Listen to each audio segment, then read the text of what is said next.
The Dead Pair Podcast is brought to you by the Elite Experience, Elite Shotguns, and is fueled by Fiocchi. Paul? Welcome to the Dead Pair Podcast, coming in hot with everything you want to hear about sporting clays. Guy Fieri. How are you, gentlemen? Thanks for having me. Anthony Matarese Jr., how you doing tonight? I'm doing pretty well. Welcome back, David Radulovich. That's a net positive. Brad Kidd. Corey Cruz, thank you for joining us this evening. Now I feel awkward. With your hosts, Jason One Rambo more Red Bull for you. and Sean Alley. Woo, yeah! Christmas. Let's do it. Often imitated but never duplicated. It's the Dead Pair Podcast. And now, it's showtime. It's showtime, Mr. Large and in charge. Welcome back, buddy. Yeah, how you been, man? Oh, I've been doing okay.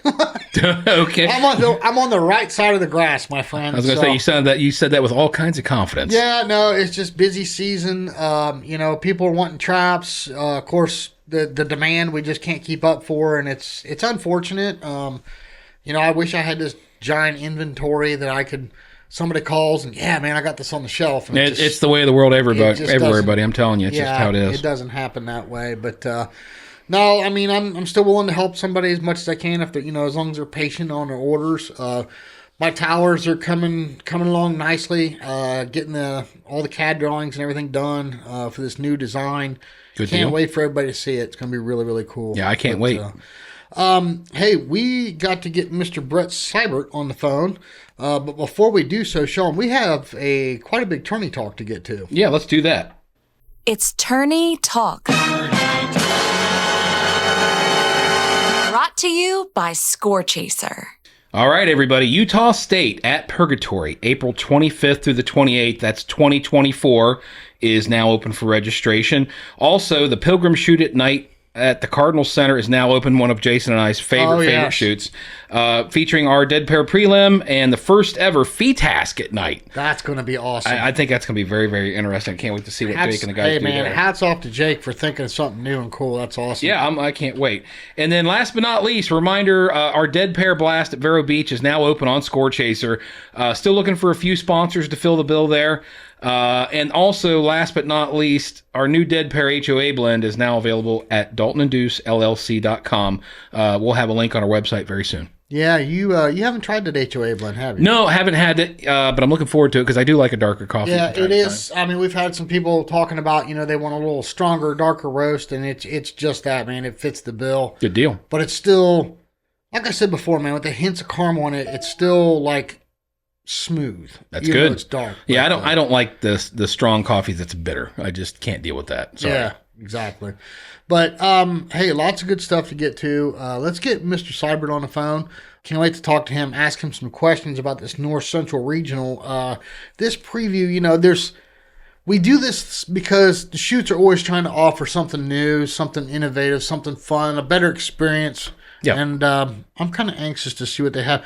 Hey, just real quick, Sean, before we do get to him, I recently went to Anthony's tournament at the Northeast Regional. Right. Man, that guy can put on a shoot now. Oh, I'm yeah. telling you. Oh, yeah. He really can. And I don't think I told you this, Sean. I don't know if Jake might strangle me for this one. It might be a little early to announce this, but okay. I'm going to go ahead and let the cat out of the bag because I've teased everybody. All right. Just like Anthony did at his Northeast Regional, we are going to do a Calcutta on the make or break at the Ohio State. Oh, well, that'll be fun. So we're going to Calcutta and auction off top 10. So we're going to have all the details of the payouts and all that stuff. We've got an episode coming up discussing Ohio State preview, and we're going to have Mr. Ricky Marshall Jr. in studio. Lots of fun. Hope I didn't drop that ball and he cancels on us. Right. Yeah. But no, we're at least at the very minimum, we'll have Jake Spangler, who's the club host, and as well as Christina Laudenslager, which is our Ohio State Sporting Clays Association president. That's right. Going to have her on. We're going to talk all about it and bring you those details. But in the meantime, we're talking North Central Regional at Northbrook. Let's get Mr. Seibert on the phone. Right on. The Dead Pair. All right, everybody, back on the show, Brett Seibert. Brett, how you doing this evening? I'm doing great. How are you doing tonight? We're doing great. Doing real good. Brett, we had you on clear back on episode 84 to talk about Northbrook, but you hosting the North Central Regional, we felt it was important to kind of like do a preview show, let everybody know what's coming up. Can you tell us of any changes that you're making to Northbrook for this regional?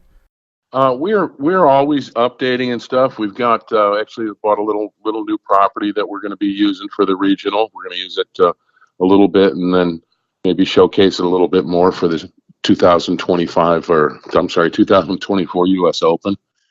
We're generally doing maintenance and we're going to reconfigure all the courses so everything looks different. A lot of club upgrades. The shoot's looking up. We've been working on it hard, and then we're going to hit it real hard. We've got a state shoot later in June, and we've got all of July and August since we're a little bit late with the regional this year to fine-tune things for the shoot. Nice. Well, Brett, who do you got setting targets this year? We've got myself, my two sons, Tommy and Cliffy, who do a great job, and Steve Knoll. So we're doing that. Steve helps out with a lot of the stuff, the super sporting, and Tommy and Cliff are just really smart target setters. They've shot enough targets and set enough targets that they know what they're doing. Okay, pretty varied mix, or do you guys specialize in anything, or anything that's your forte? We make sure that you get a shot at everything, and we're going to test everything. Okay. In all your skill. We don't, we make sure everything's real visible and challenging enough to pick the right winners. Good. So, Brett, when you host a regional like this, what are some of the key factors that you look for to add to the shooter experience over versus just a normal club visit to Northbrook? Well, everybody that goes to a shoot, particularly a big shoot, is looking for, something different. Everybody has their own expectations and things that make them feel good about traveling and spending money. Some people are there to win a trophy. Some people are there to eat, have a good time. Some people are there strictly for the targets. So you have a lot of boxes to check off there. So it's important that you take good care of the vendors and the sponsors. So they stay involved in the game. You have to take care of the RV spot people. Right. We've got two parties going on. We've got one Friday night and one Saturday night with dinner. Friday night we're doing that Chicago deep dip dish pizza that you guys like. Oh, nice. Oh, yeah. Saturday night we've got barbecue coming from the Cross-Eyed Pig. He comes up from Little Rock, Arkansas. And we've got live music, and we've got beer and wine both nights. So we always have a good time. Sweet. That's awesome. And our staff has been visiting the local food trucks and food truck fairs in the area and eating a lot of the best portable food. So we've got a couple different food trucks coming in each day.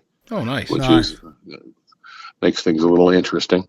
Yeah, for sure. So, that's one of the questions I had for you here down the list. There will be food on the off nights of the dinner, right? So if somebody's shooting on Thursday, they can still get a sandwich if they need to before the shoot. Oh, yeah, always. Awesome. Brett, we weren't there, so forgive our ignorance in asking this question, but I heard you did some kind of super squad type change up on Sunday. Is that correct? You've done that in the past? We did.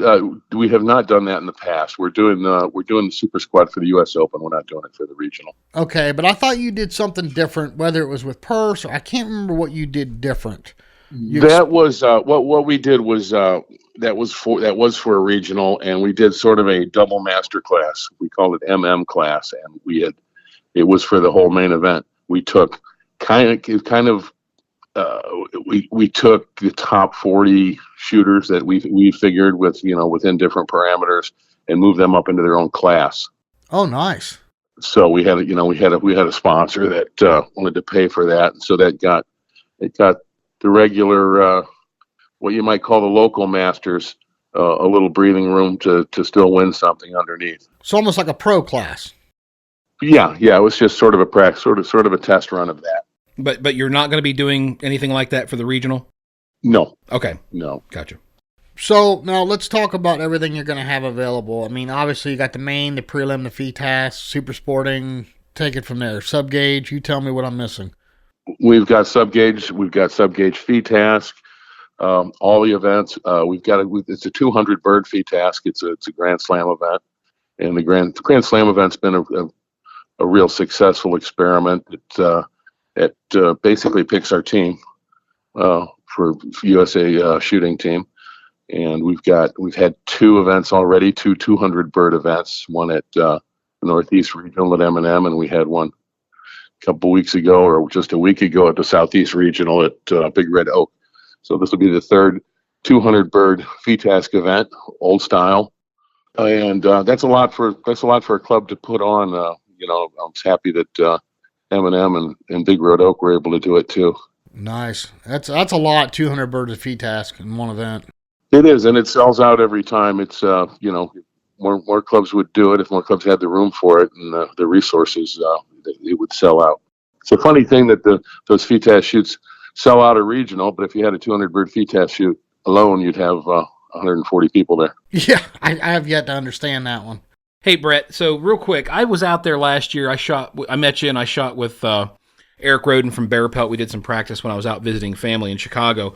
For those that haven't been there, I mean, your facility's pretty big. How many acres do you guys have on your grounds? It's 735 now. It was we've just bought 35 new acres this year. Okay. Next door to the east. And I remember everything was pretty well spread out. I mean, you had dedicated feed task fields, you had practice fields. I mean, how many different sporting courses can you get on your grounds? Well, we can get probably 12. We run typically 4 full sporting clays courses in various levels of difficulty. We always have 2 full parkours up. We have a 6 or 7 bird practice grid with marked distances. 2 5 stands. That leaves us with 8 skeet and trap fields. So there's plenty to shoot here on a regular basis. Yep, absolutely. I was very impressed with how much room you guys have and how much stuff you got going on. We for the big shoots, the regionals and the opens and stuff, we do use every corner of the place. Yeah, well, you probably need to. All right, so let's get down to some brass tacks here. Can you talk about the payouts a little bit for this regional? Yes, there's about $27,000 or $28,000 in added money that's pulled out for the HOA runner-up, and second runner-up on the main, and the concurrent prize money in the main is it's all pretty generous. And then there's on top of that, there's a $40 of every entry that follows the shooter in their class. Nice. So I think it's the fairest way to do it. E-class has 50 shooters. They've got $2,000 to work with. If master class has 150 shooters, they've got a lot more. Gotcha. That's awesome. I like hearing that. So I take it there's still going to be, like, you'll have make or break with a make or break shoot off. Will that be nightly or like a top 8, or how are you going to do that one? He'll do a top 8, and he'll usually do one Friday, do one through the week that culminates Friday, and one that goes Saturday for the big one. Okay. Go ahead, Brett. No, that's just Ed Preckle at Top Gun Sports runs that for us. Yeah, Ed does a great job at that, for sure. Yeah, he does. So let's run back and hit some of the basics here for a shooter that's never been there before. First of all, they're going to fly in. What airport is best to fly into? O'Hare is best. I'd say Milwaukee's second best, and if you have an airline and you can get to Milwaukee, it's really almost as good. Maybe 15 minutes farther and a little easier to negotiate, but O'Hare's only 40 minutes away, so it's close. Midway on the southwest side of Chicago, a little bit farther, probably an hour and a half. I avoid it when I can. And so what is the actual town location? What is the location of the club? It's in Hainesville, Illinois, which is adjacent to both Libertyville and Grays Lake. Okay. Gotcha. All right, Brett. What about 30 miles north of Chicago, 35 miles north. Okay. What are the nearest places for people if they need to get a room, a hotel, that kind of thing? Where they need to be looking at? You look in Libertyville or Grays Lake or Mundelein. There's a Holiday Inn Express and a Hampton Inn in Libertyville. There's a Comfort Suites in Grays Lake and a Doubletree in Mundelein. They're all good, and they're all within 10, 12 minutes. Gotcha. There should also be plenty of dining options for people that don't stay on the ground, so I take it. There's tons. Yeah. I mean, you're within a half hour, 15 minutes anyway. There's hundreds of restaurants. Libertyville, we got a real nice downtown. Gurney, Grays Lake, they all have nice restaurants.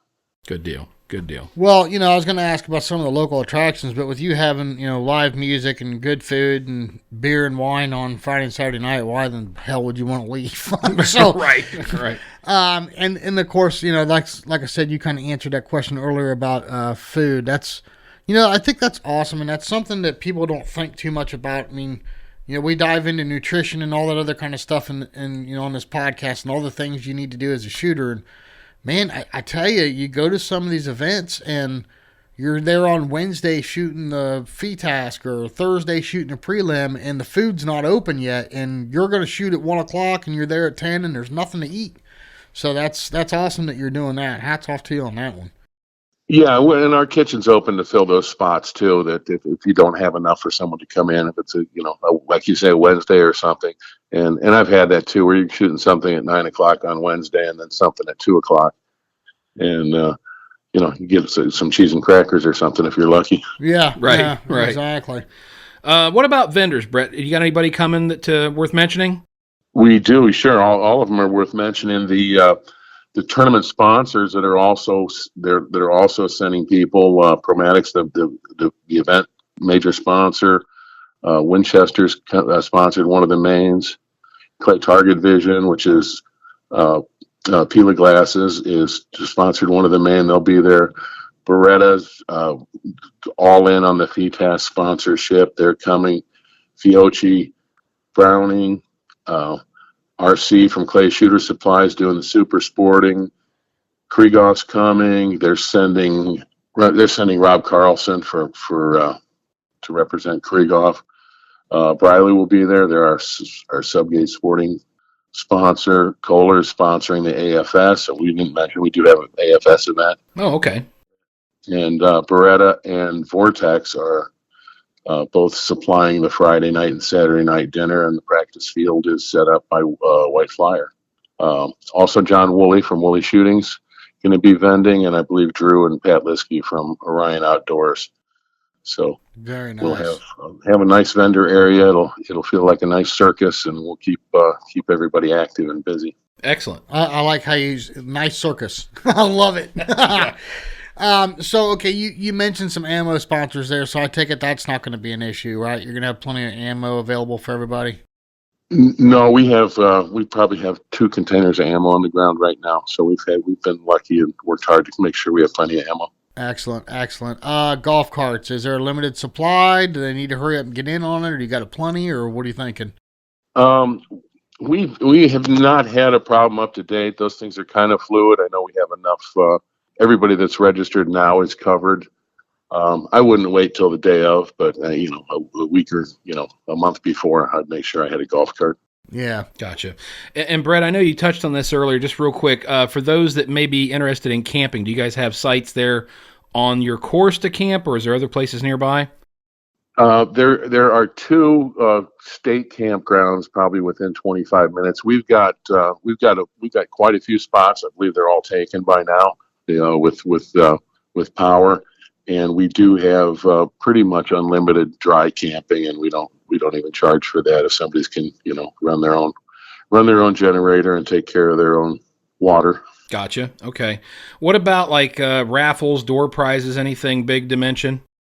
All of that stuff. None of it's been determined yet, but we always do a couple of nice deals like that. Okay. Gotcha. Anything else?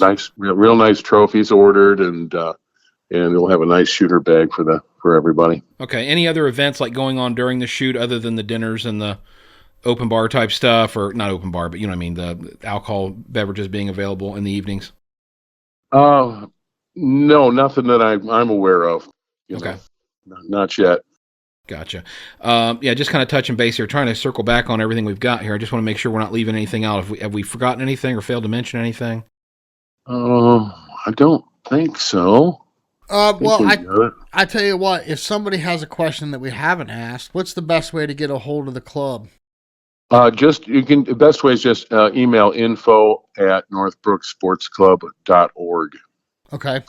and they'll get a prompt answer. I'll make sure and put that email link right down in the show description. So, if somebody's driving down the road and hears this and can't write it down quick enough, it'll be right in the show description. They can reference it and pull it right up on their phone. So, Brett, sincerely, I appreciate it very much, you spending some time with us. I know you're busy. You got a state shoot you're getting ready for, and then the regionals not too long after that.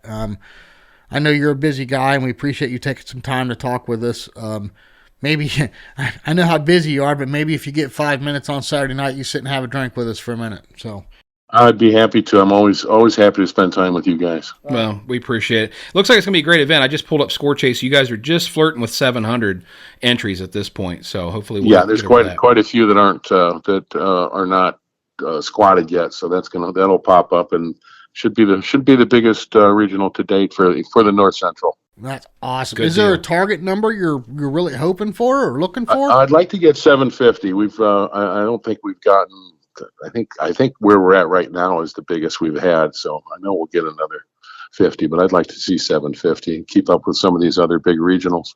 Yeah. Well, real quick, while we got you on the phone, Brett, if you don't mind, I would like to ask about that. What is your take? And I know, you've been around the sport for a long time. You've been very instrumental in the growth of the sport and helping out with some things. I know you helped Mark out with AFS and all that kind of stuff. So what's your take on the temperature of the sport right now? Are we headed in the right direction? Do you think we're missing some things, or is it the growth that you expect to see with this economy? What's your thoughts?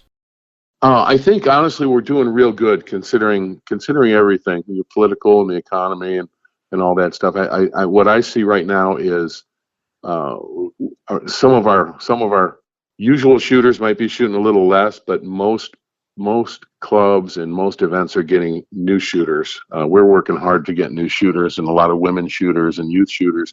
So I feel like we have maybe more people shooting a little bit less than we had, and I think that's going to continue to be a trend that people have less and less time and things cost more and more. So maybe they shoot 500 birds instead of 600 birds at a regional. Yeah. And but we get 20% more. So I think if everybody's working hard to bring in new members and expose people to the sport, that we can keep up a steady growth. So maybe the same attendees, but not quite as many side events type thing.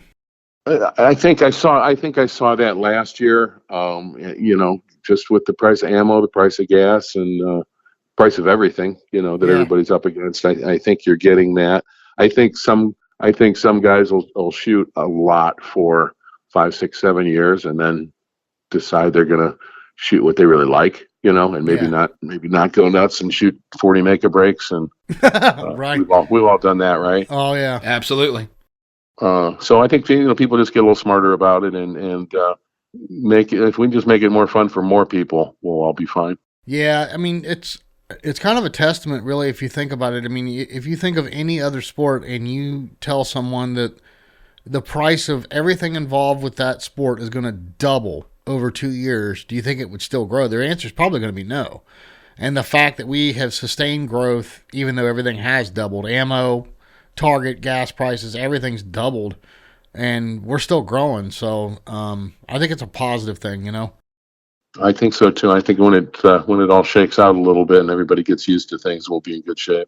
Absolutely. Hopefully so. Well, thank you again, Brett. If there's anything you can think of down the road that we left out, don't hesitate to get a hold of us. We'll make sure and get it included. We will put your email address right in the show description. So if anybody's got a question that we didn't ask, they'll be sure to reach out to you. But thank you again, Brett. We'll see you there. Sean and I are signed up. We're looking forward to it. Yeah, very much looking forward to it. And thank you again. All right. Well, we'll show you a good time, and thanks for letting me call in. No worries, Brett. Have a great night. We'll see you soon. You too. Thanks, guys. Bye-bye. The Dead Pair. Sean, I know you were there and you practiced and everything. You didn't shoot a tournament, but you got to experience a little bit of Northbrook. Yeah, it's a very nice course. It's a big course. Yeah. They got plenty of room. I shot with Eric Roden again from Bear Pelt, and he's a member there. Yeah. And he loves the course. Yeah. He's there shooting all the time. And, they have really nice grounds. They have very good terrain. Got some beautiful areas where there's lots and lots of trees, lots and lots of terrain, hills. They built up some hills and stuff to add to their course. But overall, I was really impressed with how much room they have. And I'm stoked. I'm anxious to see it because, like you said, Eric's a member there, and he's told me 100 times how much he loves the place. Yep. And I'm excited to see it, and I get to see it in full force, during a regional. Right. But yeah, it should be a good crowd. They have a nice clubhouse. They got a cafeteria, like Brett was saying. So if they have that open in conjunction with the food, I don't think there's going to be any part of the day where you're going to go hungry. Yeah. Hey, we have, not to interrupt you, Sean, but we got to get Kevin DeMichiel on the questions for the coaches. Absolutely. The booger just texted me a minute ago. Now, what do you think Kevin's doing right now? Oh, let's see. Hunting, fishing, shooting, one of those three. I think you hit it right in the middle. I know Kevin. He's wetting a line somewhere, but let's see if we can get him before he gets on the boat. Got it. All right. Once again, the pleasure of Mr. Kevin DeMichiel on the phone. Kevin, how you been, buddy? I'm doing great. How are y'all? Staying busy. Is it ducks, clays, or fish? What are we slaughtering today? Well, definitely got fish on the brain. And I'll be honest with you, when these trees start blooming down here, I got to be thinking about these turkeys. And I just so happen to be headed down to around Lake Okeechobee next week to hunt Osceola turkeys. So I'm looking forward to that. Oh, very cool. Good deal. Yeah. Good deal. Yep. All right, Kevin, I'm going to go right into it here. So Brian W. from Arizona writes, what is your typical maintenance or cleaning like on your shotgun after shooting a tournament? Do you do something quick like a bore snake or run a few patches down the barrel, or do you go all out and do a full clean on the entire gun? And then he says, or do you wait until you get a certain amount of rounds, like 500 or more, and then do a full gun clean? Just wanting to see what the pros recommend. Thanks. Okay. So basically, I'm kind of like this. Okay. So if I'm ever going to put my gun back in the case and it's going to spend overnight in there, I want to apply oil on all the metal that I've touched because of the salt, sweat, whatever in our hands. And if you don't do that, you're going to get those little rust spots that are hard to get out. Okay. Now, as far as cleaning the barrel, man, I'm going to be perfectly frank with you. That don't happen much. Okay. As far as running a bore snake down it, it may be once a year when Krieghoff gets a hold of it. I ain't much on worrying about now chokes maybe, but the barrel, I mean, come on. I see a lot of people doing that, but I don't know about that. All right. Maybe the chambers, if I see a little stuff in there. So basically back to his question, I'm going to wipe it down every time I shoot it. But as far as breaking it apart and getting all the gunk out and putting grease on it, probably every 500 rounds. Now, probably one of the most important things that that most people need to know is if you're out on the course and you've got a little rain, okay, because I've seen this happen to a bunch of guys. You got a little rain, your gun case gets damp, and you're like, well, I'm just going to go back to the hotel room, and you take your gun and you put it in that damp gun case, or the gun's damp when you put it in the gun case, and, well, let's stop and get something to eat. Well, then 2 hours goes by, and then you're going to pull out an orange gun, okay? Yeah. So if that joker is even thought about being damp, or the case is thought about being damp, don't do it. Ride it in the truck to wherever, get another gun case, wherever, but don't put it in there and let it stay in there any period of time, because I've seen guys have to get the whole gun reblued just over a couple hours of being in the gun case. Wow. So that's kind of where I'm at with it. If it's a hot day and you're sweating and you're touching the barrels, just make sure you put some oil on it and wipe it down before you put it up. That's good advice. Yeah, now, absolutely. I'm talking over and under only. Now, the auto is a whole different animal. When I had an auto, I cleaned it every time I got done with a tournament. Like thoroughly. Sometimes in the middle of the tournament. If it was starting to act funny. Got it. That's a whole different animal. Yeah, that's a good point too. Yeah. So this guy here, it was anonymous. He says he has a misaligned eye dominance and has been to see Dr. Colo. He says he does not want to switch hands, but still wants to shoot with both eyes open. Now, his questions here is multi-part. It says, how would you approach him, and what would you tell him to do before he came to see you? And then what would you do in a lesson with him? And then he finally wraps it up with, what would you want to see him to continue to focus on after the lesson? Okay. So what we got here is a guy that it sounds like, let's just call him right-handed, and he's left eye dominant. Okay. Is what it sounds like. All right. So the first thing I'm going to do with him is check that. All right. I'm going to do is the little eye deal where I make sure that that's what's going on. Okay. Because some people, they think it's the eye, and then all of a sudden it's the gun fit. Their right eye is hidden behind the receiver or something like that. Okay. So first of all, we're going to establish that if it's the problem or not the problem. Okay. Now, if it is, all right, I'm actually going to get that guy to shoot with both eyes open a few times and see how bad it really is. Okay.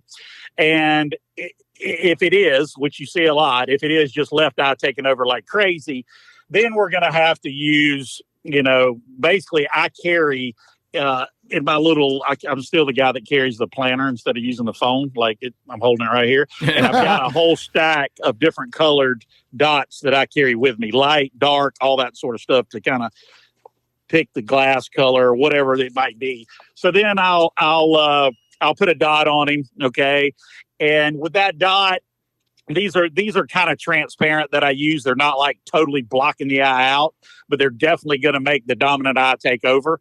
And I feel like that's way better than closing an eye, because at least you're seeing stuff out of your peripheral. Once you start closing an eye trying to shoot, there's a lot that happens. Number one thing that I see the most of is your depth perception is all jacked up. You can't tell how far away stuff is.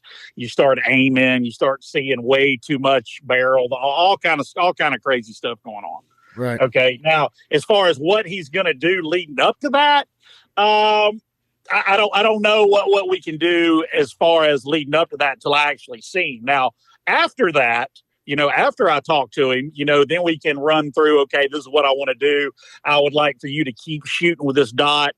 As time goes on, I'd like to see that dot shrink down till maybe eventually we can train your eye to see like we need to. Some people can't. Some people end up being able to do it.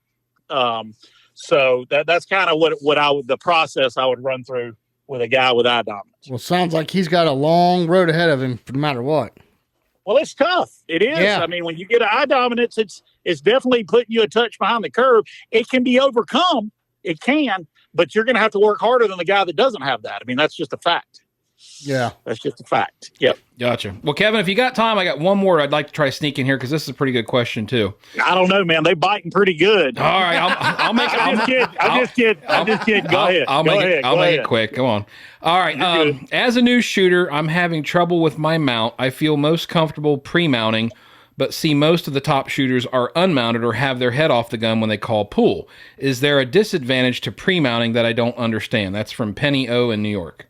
Yeah. So a lot of what I see, okay, I'd say a good majority of these kid shooters, okay, these 15 or 14 to 17, 18, okay, most of them start hard in the gun, okay, which is not terrible. It's not something that I'm trying to break them right away from, okay, but what happens is there's some presentations when you're glued to the gun. All right. When you're glued to the gun, it's blocking your vision and you can't see the bird come to the gun to feed your brain the information it needs to connect to the target. Okay. So as I see these kids, we'll start out first a little bit. I won't do anything. Then all of a sudden I'm like, all right, now we're going to start leaving the gun in the pocket, but we're going to start moving our head off that stock a little bit where we can see the bird, especially if you're a right-handed shooter with a left-handed bird coming from the left side. Okay. A lot of kids keep their eyes and the gun glued together. All right. Then the bird pops in your peripheral and then you make a knee-jerk reaction and try to kill it. But a right-handed shooter with a bird coming from the left, they'll just simply take their head and turn it and get their dominant eye over there and see the bird come to you. It's a major attribute. It definitely will help. As far as these unmounted guys, okay, when we're talking about unmounted, he's basically talking about a cheated mount where you may have a long drawn out bird where I wouldn't say you had a FETAS mount, but the gun is maybe touch off the shoulder just a touch. And basically what that shooter's doing is he's basically engaging the target a little later and having his vision clear early all the way up to the whole point, then easing into the gun and matching the speed. So I would tell this guy, if he's really comfortable with pre-mounted, work on being pre-mounted, being able to separate your head from the gun on certain presentations. And then when the bird's working toward the whole point, you're merging with the gun and the bird at the same time, and then connecting to the target that way. Because I'm sure there's certain presentations that this person's seeing mounted in the gun that he can't see the target well because the gun's in the way. Okay. Right. And I'm going to be honest with you. There's only a few presentations where I'm starting hard in the pocket and head hard on the gun. And it's usually a trap bird going away. All the other stuff, I'm going to be a little bit cheated where I can see the bird over the top of the gun to start with, which I think is critical. Yeah. I've found a lot of value in that in the last few years, actually. Absolutely. Because Sean and I were hard in the gun when we first started. Yeah, I mean, absolutely. And it's like, well, you always hear over and over, head down, head down, head down. Which, yes, okay, I agree at the shot. All right, right. But leading up to that, we might not need to be head down. We might be able to look at this bird for a minute and then ease into the gun and go with it. Right. I agree 100% for sure. Yep, absolutely. Fantastic. Well, Kevin, thank you so much for explaining that, and thank you for taking time out of your busy day. We'll let you get back to the fish, buddy. Yeah, man, we appreciate it. All right, thank y'all very much. I enjoyed it. All right, see you, buddy. You know, Kevin just cracks me up, Sean. I'm sorry. Dude, he's a good dude. I always enjoy talking to him. Oh, my God. That guy he's hilarious. But you know what? He's got some good knowledge, and we're glad to have him on for questions for the coaches. Definitely. Speaking of which, and I think we should have dove into something a little bit. Maybe Kevin would have been a good person to ask that, Sean. Your new Kolar. Yeah. You're starting to find your way there. You kind of lit it up here last weekend. Yeah. 92 Yep, and took one first double A. Yep, took first and double A. So that was definitely a big move, and that's kind of what I've been working towards. It's like, okay, at some point this has all got to come together. I mean, it's been a drastic change on my sight picture, going from the high rib DT11 down to the mid rib. You wouldn't think it'd be that big of a deal, but it is. Yeah. Especially like I know, I've done it. Low crosser. Yeah, you did. It's been a while though, so I hope you remember that. No, I don't want to. It's like you got to reprogram your brain. Yeah, exactly. So I'm finally getting where I feel pretty confident with it, and I was trying to be natural and relaxed, and I was very happy with how I shot. So no arguments there, and I'm just looking forward to getting better. Yeah. Hopefully by the time we get to the regionals, I'll be doing a lot better still. Yeah, I hope so too. I hope you punch right out of double A, right into Masters. Oh yeah, back and forth, the ping pong game. Yeah, you go right ahead. You get you some of that. So, hey, look, I gotta have an excuse for my poor scores, dude. It's all good. We all have our good days and bad days. You know that. I can tell everybody it was intentional. It's my lie. I'll tell how I want to. That's right. That's right. But you know what? Good on you though. I love seeing you in the Kolar. The gun looks awesome. I love that gun. It's a beautiful gun, and I will say they do a very fine job of putting those guns together. Yes. The fit and finish. And speaking of finish, part of that finish is you being fitted. So yep. Looking forward to seeing what you can do with that gun when it is 100%. Yeah, it's still a little bit in the Frankenstein stages right now. I've got washers and shims and stuff on the butt pad trying to get my pitch exactly where I want it to be. And I still got to find time to get the gun over to Rhino to get my porting done and all that stuff. So once I kind of get all that stuff dialed in, which should be all done before the regionals, hopefully I'll be... Well, you got about a little less than a month. Yeah. Well, Rhino's coming into town here in the next couple weeks, so I'll go see that. That's what I mean, a little less than a month, Yep. SCTP. So, you better get that thing tuned up. I'm going to tell you why. I'm tuning. Let me just explain this right here, right now, because you're getting called out right here on the air, in front of everybody, the whole world. Called out. Yes, the whole world. The whole world's hearing this right now. Are you threatening me? Yes, I am. And I'm promising you right now, right here it is. Stamp it, everyone. All right. Pay attention. $250 bet. Paid to Kids and Clays. Okay. Okay.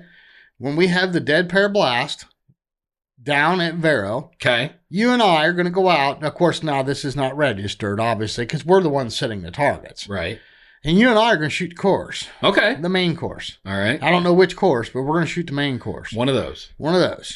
And may the best man win. Now, wait a minute. Let me ask a critical question. We need to have an intermediary, so who's that going to be? Brian Palmer. Okay, so we're just going to drag Brian along, and he's going to play a game with us, right? Brian's going to be there. Doesn't have a choice in the matter. He's just going. He doesn't understand. Ashley's filming it. I'm nominating all kind of people to do things that they don't want to do. You've thought about this. Apparently, you've had some time. I've dreamt this up. Oh God. So here we go. Right, Dead Pair Blast, Vero Beach, December 1st and 2nd. when all the shooting's done, the registered targets are done flying, you and I are going back on the course. We're going to have Ashley film it. You and I are going to shoot. And the winner is going to collect $250 from the loser. Okay. That means I'll be collecting $250 from you. Okay, it's your story. You tell me how you want. And I'm paying it directly to Kids and Clays as a donation. Got it. What do you think of that? I think that's a great idea. Deal. Shake on it, man. All right. Shake Nobody on it. can see that, but we just shook on it. We shook. I can testify. My hand's all sweaty. We got enough freaking listeners that they'll hold us to it. They'll be asking the questions. Who won? Who lost? I mean, they want to know. No, we're not going to announce. They need to be there to see it. Oh, for the love of Pete. They need to be there. Why wouldn't you want to go to the Dead Pair Blast at Vero Beach in December in Florida? I'm talking after the fact. We're going to have to at least... No, everybody should be there to witness it. Okay. But for those that aren't, Ashley's going to film it. Okay, I see. We'll put it on YouTube. I'm with you now. I'm picking up what you're laying down. And since I do all the editing, I can only show the shots that you missed and the ones I hit. Is that how it's going to go? I was wondering what your angle was on this whole thing. God, love this game. I love it. Well, hey, listen. Isn't that like auto-tune or something? It is. Okay. So, but no, thank you very much to Elite Shotguns, providing Sean Alley a beautiful Kolar to miss targets with. God. Fiocchi ammunition feeds that beautiful Kolar. It does. And Sean makes his gun go bang and smoke and still miss targets. But hey, when Jason Rambo hits them, man, they smoke.